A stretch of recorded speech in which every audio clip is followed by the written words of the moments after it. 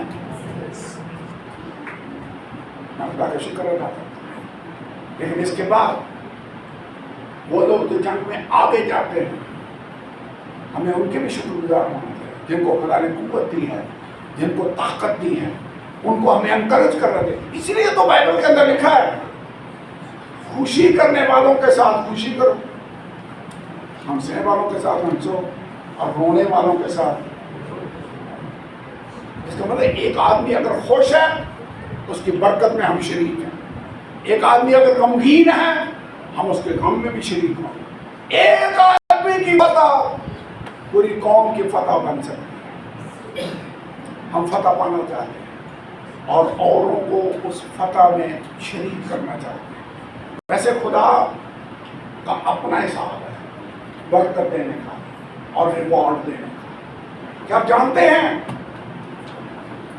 ایک مالک نے صبح صبح نکل کر مزدوروں کو کھیت میں کام پر لگایا اور ان کے ساتھ مزدوری مقرر کی 1 دینار۔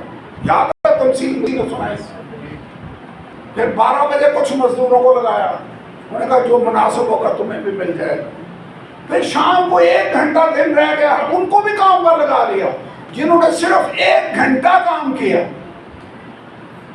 مالک نے کہا ان کو بھی 1 دینار دیا۔ صبح والوں نے objection کیا، جیسے یہاں پر لوگوں نے objection کیا نا، یہ شریک نہیں ہوں گے، ہم نے لڑائی لڑی ہے، ہم نے محنت کی ہے، ان کو کیوں لوٹ کے مال میں شریک کیا جائے؟ انہوں نے بھی وہاں بھی objection کیا۔ مالک نے کہا میاں تمہارے ساتھ طے کیا ہوا تھا؟ انہوں نے کہا 1 دینار۔ اس نے کہا میں 1 دینار تمہیں دے رہا ہوں، جو طے ہوا تھا تمہیں دیا جا رہا ہے، تمہارا حق نہیں مارا جا رہا، لیکن میں مالک ہوں، میری مرضی کہ جس نے 1 گھنٹہ کام کیا اس کو بھی میں 1 دینار دوں، تو تمہیں کیا؟ اس کا مطلب ہے خداوند کئی دفعہ یہ نہیں دیکھتا کہ یہ ندی پار کر سکتا ہے یا نہیں کر سکتا، اس نے کتنے گھنٹے کام کیا ہے۔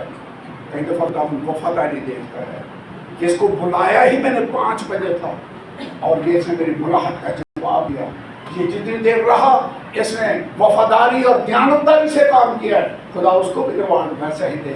تو خدا کی اپنی مرضی ہے، خدا ریوارڈ میں کنجوسی نہیں کرتا، خدا کثرت کے ساتھ اپنے لوگوں کو برکت دیتا ہے۔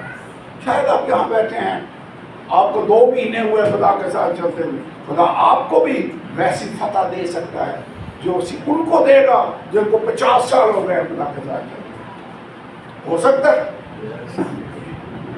ان کو بھی ویسا ہی حصہ ملے گا جو فرنٹ لائن پر جنگ کر کے آئے ہیں، جتنا ان کو ملے گا جو پیچھے سامان کی رکھوالی ہے۔ ویسے ایک آدمی ہو جو کنویں میں گر جائے، چلو کنواں نہیں ہمیں سمجھ آتی، گٹر میں گر جائے ایسے کہا، اور ایک آدمی نیچے اترتا ہے اس کو وہاں سے نکال کر لاتا ہے، وہ تو ہے فرنٹ لائن پر کام کرنے والا، لیکن کچھ لوگ ہیں جو پیچھے رسا پکڑنے والے بھی ہوتے۔ کیا آپ کے خیال میں اس آدمی کو بچانے میں اسی کا رول ہے جو نیچے اترا آگے فرنٹ لائن پر گیا ہے، یا اس کا بھی رول ہے جس نے پیچھے سے اس کو سپورٹ کیا؟ دونوں کا رول ہے۔ داؤد نے وہاں پر ایک بات کی، اس نے کہا اس عمر میں تمہاری کون مانے گا؟ وہ بھی اتنا ہی حصہ دار ہے جو سامان کی رکھوالی کرتا ہے جتنا اس کو حصہ ملے گا جو فرنٹ لائن پر جا کر لڑائی لڑتا ہے۔ اور لکھا یہ آئین آج تک اسرائیل میں ایسے ہی چلتا ہے، جیسے داؤد بادشاہ نے اس دن مقرر کر دیا جب وہ بھی بادشاہ بنا بھی نہیں تھا۔ خدا کا شکر ہے۔